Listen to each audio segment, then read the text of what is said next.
L'EMDR a été développé par Francine Shapiro, qui est une psychologue américaine, oui, dans les années 90, quoi. Fin des années 80, début des années 90. Elle s'est aperçue elle-même en suivant des mouvements de la nature dans un parc que cela l'apaisait. C'est venu de là, puis elle a testé cette technique euh, sur des vétérans de la guerre du Vietnam et des victimes d'agressions sexuelles. Et bien sûr, a pu constater les bienfaits de cette méthode. Donc vraiment, c'est une méthode basée sur les neurosciences. Alors, qu'est-ce qui se passe concrètement dans le cerveau? Lorsque vous êtes face à une situation traumatique, les connexions neuronales se coupent. Vous avez dans le cerveau une partie qui s'appelle l'amygdale, qui est la partie qui va générer tout ce qui est sensations physiques, corporelles, émotionnelles, etc.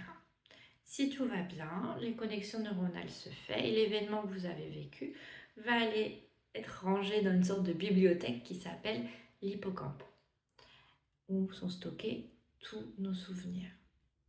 S'il y a un trauma, la connexion est bloquée.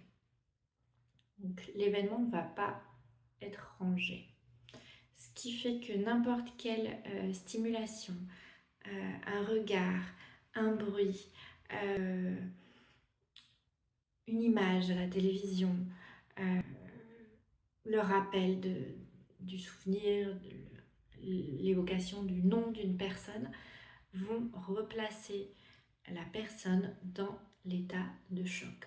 Donc la personne va revivre des sensations corporelles, difficultés de respiration, des angoisses, etc. Ça crée un état d'hypervigilance constant, entre autres. L'EMDR, grâce à ces mouvements bilatéraux, que ce soit des mouvements oculaires, du tapping, de la musique qui passe d'une oreille à une autre, les mouvements bilatéraux vont stimuler les connexions neuronales de façon à ce que le souvenir puisse aller être rangé avec les autres souvenirs dans l'hippocampe. Ce qui va procurer une baisse de toutes les... voire une baisse... l'arrêt de toutes ces réactions physiques, émotionnelles, etc. Et un apaisement par rapport à l'événement.